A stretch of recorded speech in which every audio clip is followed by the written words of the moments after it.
నమస్కారం అందరికీ. విజేకే లా అకాడమీ ఛానల్కి స్వాగతం, సుస్వాగతం.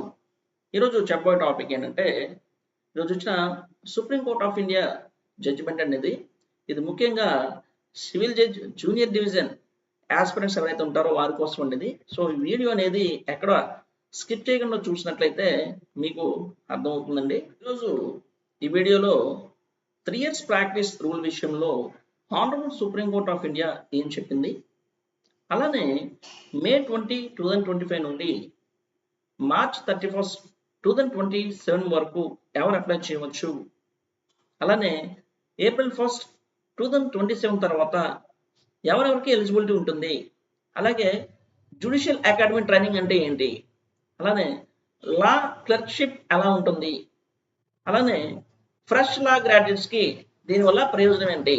కేసు బ్యాక్గ్రౌండ్లోకి వెళ్ళినట్లయితే ఈ విషయం Bhumika trust versus union of India and connected matters కేసుకు సంబంధించిందండి. రిట్ పిటిషన్ C1110 2025లో Supreme Court entry level judicial service అంటే సివిల్ జడ్జ్ జూనియర్ డివిజన్ రిక్రూట్మెంట్లో ప్రాక్టీస్ రిక్రూట్మెంట్ని పునః పరిశీలించింది. ఇంతకుముందు May 20, 2025 Supreme Court entry level judicial సర్వీస్కి 3 years practice at the bar అని అవసరమని అప్పట్లో నిర్ణయించింది అనమాట.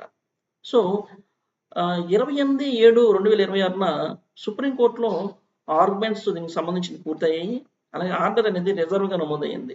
ఇప్పుడు అంటే ఈరోజు 21/8/2026 ఈ వచ్చిన జడ్జిమెంట్ వల్ల ఏంటంటే ఆస్పిరెంట్స్ వల్ల ముఖ్యమైన మార్పులు చోటు చేసుకున్నాయి. సో అవి ఏంటంటే మీకు ఓల్డ్ రూల్ ఏంటంటే 3 years ప్రాక్టీస్ అంటే ఇంతకుముందు బేసిక్ మోడల్ ఉండేది. ఎలాగా LLB పూర్తి చేసిన వెంటనే 3 years అడ్వకేట్గా లీగల్ ప్రాక్టీస్ ఉండాలి. ఆ తర్వాత సివిల్ జడ్జ్ ఎగ్జామినేషన్కి రాయడానికి అర్హత అనేది ఉండేది. అంటే లా డిగ్రీ పూర్తయిన వెంటనే సివిల్ జడ్జ్ ఎగ్జామినేషన్కి వెళ్ళడం సాధ్యం కాదు. ముందుగా ప్రిస్క్రైబ్డ్ పీరియడ్ ఆఫ్ ప్రాక్టీస్ అవసరం అని చెప్పారనమాట. ఇప్పుడు వచ్చిన కొత్త విధానం అంటే new model what has change. So కొత్త విధానంలో ప్రధానంగా ప్రాక్టీస్ రిక్రూట్మెంట్ని 3 years నుంచి 1 yearకి తగ్గించే విధానం వచ్చింది. అంటే LLB చేసిన తర్వాత 1 year యాక్టివ్ లీగల్ ప్రాక్టీస్ ఉండాలి. ఆ తర్వాత సివిల్ జడ్జ్ ఎగ్జామినేషన్ అనేది రాయడానికి అర్హత అనేది ఉంటుంది. సో కానీ ఇక్కడ ఒక వెరీ ఇంపార్టెంట్ పాయింట్ ఉందండి. అదేంటంటే 1 year ప్రాక్టీస్తో ఎగ్జామ్ రాసి సెలక్షన్ వచ్చిన వెంటనే రెగ్యులర్ సివిల్ జడ్జిగా పనిచేయడం కాదు. సెలక్షన్ తర్వాత స్ట్రక్చర్ ట్రైనింగ్ సిస్టమ్ అనేది ఉంటుంది. 1 year intensive judicial academy training ఇస్తారండి.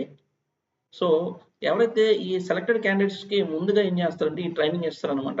సో ఈ ట్రైనింగ్లో క్యాండిడేట్స్కి ఏమేమి చెప్తారంటే court proceedings, judgement writing, evidence appreciation, civil and criminal procedure, court management, judicial ethics, practical judicial skills ఇలాంటి అంశాలతో ఇంటెన్సివ్ ట్రైనింగ్ ఇవ్వబడుతుందండి. జ్యుడిషియల్ అకాడమీలో 1 year ట్రైనింగ్ తర్వాత 1 year స్ట్రక్చర్డ్ లా క్లర్క్షిప్ ఉంటుంది. అంటే ఇది కూడా చాలా ఇంపార్టెంట్. ఈ క్లర్క్షిప్ అనేది 2 భాగాలుగా ఉంటుంది. సో మొదటి 6 నెలలు principal district judge, district and session judge, higher judicial service member పర్యవేక్షణలో పనిచేయాల్సి ఉంటుంది. ఆ తర్వాత 6 నెలలు సంబంధిత హైకోర్టులో సిట్టింగ్ జడ్జ్ పర్యవేక్షణలో క్లర్క్షిప్ ఉంటుంది.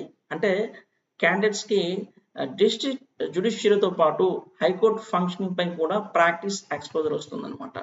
So very important transition period అనమాట. ఇప్పుడు జ్యుడిషియల్ ఆస్పిరెంట్స్కి తప్పకుండా గుర్తుంచుకోవాల్సిన విషయం ఏంటంటే మే 20, 2025 నుంచి మార్చ్ 31, 2027 వరకు అంటే ఈ పీరియడ్లో ఇష్యూ అయ్యే సివిల్ జడ్జ్ రిక్రూట్మెంట్ నోటిఫికేషన్స్కి 3 years యాక్చువల్ ప్రాక్టీస్ రిక్రూట్మెంట్ని ఇన్సిస్ట్ చేయాలన్నమాట. సో ఫ్రెష్ లా గ్రాడ్యుయేట్స్ కూడా ఎలిజిబిలిటీ పొందే అవకాశం ఉంటుంది. సో ఈ ట్రాన్సిషనల్ అరేంజ్మెంట్లో అప్లికేషన్ పర్పస్ కోసం 1 year ప్రాక్టీస్ డీమ్డ్గా పరిగణించే విధానం ఉంటుంది. సో అందువల్ల ఈ పీరియడ్లో ఆస్పిరెంట్స్కి ఇది ఒక మేజర్ ఆపర్చునిటీ అని మనం చెప్పుకోవచ్చు. So what happens after April 1, 2027 ఇది ఇంపార్టెంట్ పాయింట్ అండి. సో ఏప్రిల్ 1, 2027 లేదా ఆ తర్వాత సివిల్ జడ్జ్ రిక్రూట్మెంట్ నోటిఫికేషన్ జారీ అయితే ఇష్యూ అయితే minimum 1 year actual legal practice అవసరం. అంటే అప్పటి నుంచి LLB 1 year actual district court practice, after that civil judge examination అనే బేసిక్ ఎలిజిబిలిటీ మోడల్ ఉంటుంది. సో ప్రాక్టీస్ని ప్రిస్క్రైబ్డ్ ప్రొసీజర్ ప్రకారం ప్రాక్టీస్ సర్టిఫికేట్ ద్వారా వెరిఫై చేయాల్సి ఉంటుంది. Why did Supreme Court change the model? ఇక్కడ Supreme Court of India approach అనేది చాలా ఇంట్రెస్టింగ్గా ఉందండి. కోర్టు వారు పూర్తిగా ప్రాక్టికల్ ఎక్స్పీరియన్స్ అవసరం లేదని చెప్పలేదు. అదే సమయంలో యాంగ్లా గ్రాడ్యుయేట్స్కి 3 సంవత్సరాల ప్రాక్టీస్ రిక్రూట్మెంట్ వల్ల కలిగే డిఫికల్టీని కూడా పరిగణలోకి తీసుకుంది. అందుకే ఒక బ్యాలెన్స్డ్ మోడల్ తీసుకురావడం జరిగింది. 1 year practice, 1 year judicial academy training, 1 year structured clerkship. దీంతో క్యాండిడేట్కి బార్ ఎక్స్పీరియన్స్తో పాటు జ్యుడిషియల్ ట్రైనింగ్ మరియు ప్రాక్టికల్ కోర్ట్ ఎక్స్పోజర్ కూడా లభిస్తుంది. సో దీన్ని చాలా ఏకీభవిస్తున్నానండి. ఇది చాలా బాగుంది. ఇది ఈ టైప్ ఆఫ్ ట్రైనింగ్ చాలా బాగుంటుంది. ఇప్పుడైతే ఇప్పటిలాగా ట్రైనింగ్ నేను కోరుకోవట్లేదు. ఎందుకంటే ఇప్పుడు మీకు తెలియదేమో ఉండదు. ఇక్కడ డైరెక్ట్గా ఎల్ఎల్బి అయిపోయిన తర్వాత ఎగ్జామినేషన్ పాస్ అవుతున్నా, టెస్ట్ పాస్ అవుతున్నా, డైరెక్ట్గా కోర్టుకు వచ్చేస్తున్నారు. ఇప్పుడు కోర్టుకు వచ్చేనంటే పెర్మనెంట్గా ఉంటారంటే ఉండటం లేదు. ఎక్కడి నుంచి మళ్ళీ ఒక 3 నెలలు ఉంటారు. 3 నెలల తర్వాత మళ్ళీ జ్యుడిషియల్ అకాడమీ ట్రైనింగ్ వెళ్తున్నారు. జ్యుడిషియల్ అకాడమీ ట్రైనింగ్ తర్వాత అక్కడ ఒక 2-3 నెలలు ట్రైనింగ్ అయిపోయిన తర్వాత మళ్ళీ డిస్ట్రిక్ట్ హ్యాండ్ కోర్ట్స్కి మళ్ళీ వేస్తున్నారు.